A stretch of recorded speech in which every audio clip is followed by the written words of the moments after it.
ఇప్పుడే రవిచంద్రారెడ్డి గారు YSRCP official spokes person resignation చూశాను, నేను రాజీనామా చూశాను.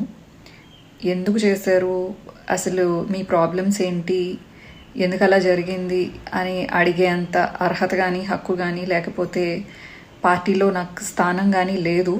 కానీ కొంచెం ఓపికతో ఉండండి, అన్నకి హెల్ప్గా ఉండండి.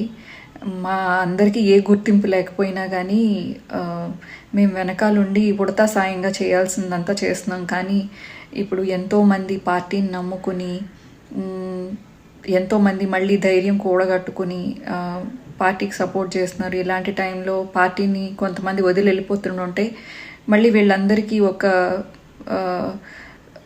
లైక్ ఎంకరేజ్మెంట్ తగ్గినట్టు అనిపిస్తూ ఉంటుంది. సో దయచేసి పార్టీకి సపోర్ట్గా అండగా ఉండాల్సిన టైంలో వదిలేసి వెళ్ళకండి అని చెప్పి అందరి తరపు నుంచి నేను విజ్ఞప్తి చేస్తున్నాను. దయచేసి పార్టీకి మీరు సైలెంట్గా ఉన్నా పర్వాలేదు, లేకపోతే మీరు యాక్టివ్గా లేకపోయినా పర్వాలేదు, కానీ రెసిగ్నేషన్స్ చేయడం ఏంటండి.